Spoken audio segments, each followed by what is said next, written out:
उतना पैसा मैं अपने बुज़ुर्गों के लिए, अपने माँ बाप के लिए, जिनकी ज़रूरत है वो, जबकि उनकी ज़रूरत नहीं है। जो हमारे साथ होटल में खाने आते हैं, उनकी कोई ज़रूरत नहीं है, सब भरे हुए लोग होते हैं। लेकिन मैं जब इनके बीच में आता हूँ तो मुझे अपनी गरीबी नज़र आती है और मैं ज़िंदा हमेशा हर दिन हो जाता हूँ। फिर से एक नई ऊर्जा मिलती है मुझे इनको देख कर के नहीं आती। मैं भी एक दिन बहुत गरीब था, जो कि मेरे पास 10 रुपये, 5 रुपये, 2 रुपये नहीं हुआ करते थे। आज भगवान ने मुझे उस लायक बनाया है कि मैं ऐसे माँ बाप को, हज़ारों नहीं लाखों माँ बाप को अगर मुझे करना हो तो शायद मेरे पास कम नहीं है, बहुत है। तो प्रयास करता हूँ कि अपने हर उस बर्थडे के दिन, जिस दिन मैं इस धरती पे आया हूँ, उस दिन का एक इतिहास बनना चाहिए कि हर दिन प्रयास रहे कि जिनकी ज़रूरत में मैं हो सकूँ, खड़ा हो सकूँ, उनकी ज़रूरत के लिए हमेशा खड़ा रहूँ।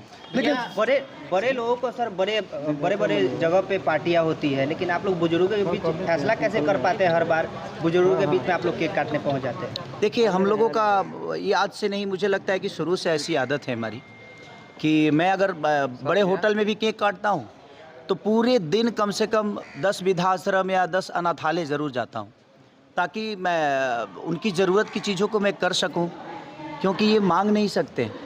और ये ऐसे लोग हैं कि मैं तो कई सारे वृद्धाश्रम में ऐसे गया हूँ जहाँ पे उनके बच्चे डॉक्टर हैं, उसके बावजूद भी वो माँ बाप वृद्धाश्रम में। तो मुझे कभी कभी बुरा लगता है कि जो माँ बाप हमारे लिए दिनों रात एक करके हमें बड़ा करते हैं, पैदा करते हैं, हमारे भविष्य के लिए सोचते हैं, और हम उनसे दूर हो जाते हैं सिर्फ इसलिए कि शायद वो बुढ़ापे में उनकी बातें हमें अच्छी नहीं लगती है। तो जिस तरह एक दिन तो हम भी बुज़ुर्ग हो ही जाएंगे ना। तो देखिए, कर्मा लौट के आपको मिलता है। जिस तरह आप अपने माँ बाप के साथ करेंगे, वही कर्मा एक दिन ऐसा आएगा कि आपकी भी औलाद आपके साथ करेगा। उस दिन आपको समझ में आएगा कि हमने जो किया था वही हमें मिला है। सर, वर्षों से देख रहे हैं कि आप बुजुर्ग आश्रम में आते हैं, किसी अनाथालय में जाते हैं। क्या इस तरीके की व्यवस्था भविष्य में खेसारी जी भी अनाथालय आश्रम खोल सकते हैं? मेरा बस चले तो मैं पूरे दुनिया के जितने माँ बाप हैं, जो भी अपने आप को बेसहारा समझते हैं, सबको गोद ले लूँ यार।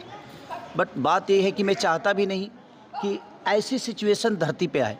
मैं तो ये चाहता हूँ कि हर वो बेटा अपने माँ बाप का सम्मान, अपने माँ बाप का कद्र जब तक जिए तब तक, जिस तरह हमारे जीने के लिए उन्होंने हर व्यवस्था की, तो हमें भी अपने माँ बाप के लिए जब तक वो जिए तब तक उनके लिए व्यवस्था देना हमारा कर्तव्य है।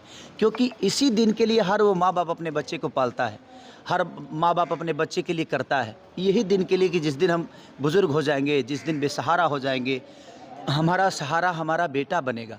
लेकिन अक्सर ऐसे लोग आज के चौक-चंद की दुनिया में शायद इस चीज़ को भूल चुके हैं कि उनको लगता है कि नहीं, हमारे लिए बियर बार सही है, हमारे लिए बेहतर बीवी सही है।